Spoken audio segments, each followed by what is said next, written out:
Sénégal, où le leader de l'opposition sénégalaise, Ousmane Sonko, a appelé à une mobilisation forte ce vendredi du côté de Dakar. Le leader de l'opposition sénégalaise réclame la libération de ces manifestants arrêtés il y a peu de temps, en mars dernier, notamment du côté du Sénégal. Nous en parlons donc avec vous, notre invité déjà en direct, Lansana Fofana. Je rappelle, vous êtes analyste politique. Bonsoir et merci d'avoir répondu à notre invitation ce soir. Eh bien, Monsieur Fofana, tout d'abord, on le sait, Ousmane Sonko a appelé à une mobilisation forte du côté de Dakar cet après-midi. Comment était la mobilisation?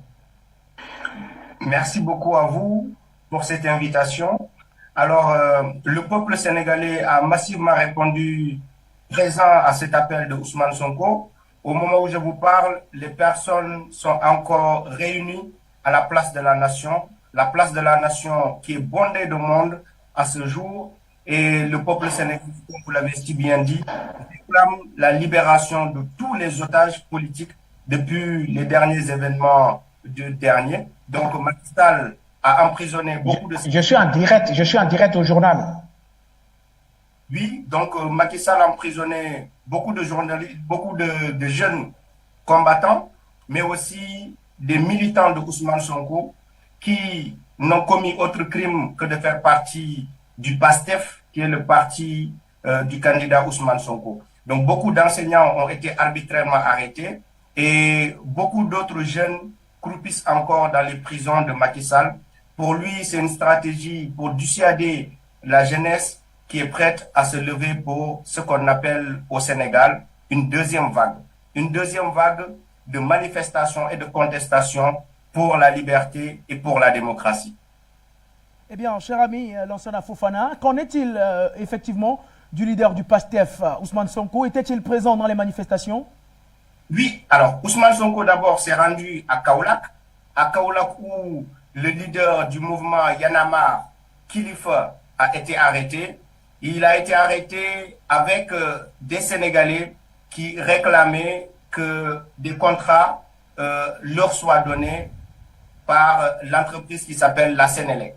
Donc, Kilifeu était en train de manifester avec des Sénégalais pour les soutenir afin que des contrats en bonne et due forme leur soient attribués. Donc, il a été arrêté. Ousmane Sonko s'est rendu là-bas pour apporter le soutien de son parti, le soutien aussi du peuple sénégalais à Kilifeu, qui est le leader du mouvement Yanamar. À la suite de cette visite auprès de Kilifeu en prison, il s'est rendu rapidement à Dakar pour assister à la grande manifestation de ce jour. Alors, oui, Ousmane Sonko est présent aux côtés de la jeunesse, présent aux côtés du peuple sénégalais qui manifeste aujourd'hui après plusieurs mois de calme que nous avons observé à la suite de l'appel que nous avons tous entendu, que nous avons tous respecté, l'appel du respecté calife général des Mourides, cet appel qui a valu le calme qui régnait au Sénégal jusqu'à ce jour. Alors nous avons observé trop longtemps Macky Sall continuer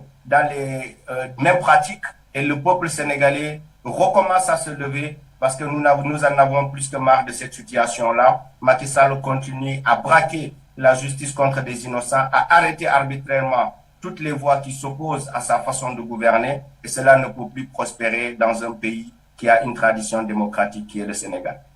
Eh bien, cher ami Lansana Fofana, nous allons rapidement sortir avec une dernière question peut-être. Est-ce que, au jour d'aujourd'hui, puisque vous-même vous le dites, le président Macky Sall semble ne pas écouter ce que revendique le peuple sénégalais, est-ce qu'on risque d'assister à des mêmes scènes, les scènes auxquelles on a assisté en mars dernier du côté de Dakar?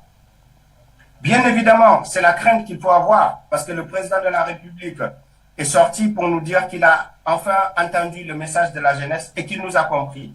Et fort malheureusement, nous constatons qu'il n'en est rien de son discours, qu'il n'aurait toujours pas compris que nous nous sommes levés pour une vraie démocratie, que nous nous sommes levés pour mieux vivre. Aujourd'hui, les Sénégalais continuent à mourir dans la Méditerranée pendant que le président s'achète des yachts à hauteur de plusieurs dizaines de millions d'euros. Il s'achète un avion présidentiel qui va nous coûter encore plus de 100 milliards de francs CFA. Alors nous voyons que le président de la République n'est pas préoccupé par la situation grave, cette situation de pauvreté qui règne actuellement dans le pays. Donc il est plutôt concentré vers, vers la satisfaction de ses propres désirs. Donc nous pensons que nous allons en découdre avec Macky Sall et la chose la plus certaine, c'est de voir ce peuple de plus en plus déterminé à sortir dans les rues pour reprendre de plus belle les manifestations que le monde entier avait entendues qui s'étaient déroulées au Sénégal lors de l'arrestation du président Ousmane Sonko. Précision de taille, le peuple sénégalais ne s'était pas seulement levé pour la libération d'Ousmane Sonko, le peuple sénégalais en avait marre de Macky Sall et le peuple sénégalais réclamait son départ. Donc après la sortie de Ousmane Sonko et l'appel du khalife général des Mourides, les choses se sont calmées, mais ce peuple continue à vivre les mêmes souffrances que d'alors, que nous avons connues depuis l'élection de Macky Sall en 2019. Merci à vous, cher ami Lassana Fofana, d'avoir répondu à nos questions dans le cadre de cette édition du Journal africain.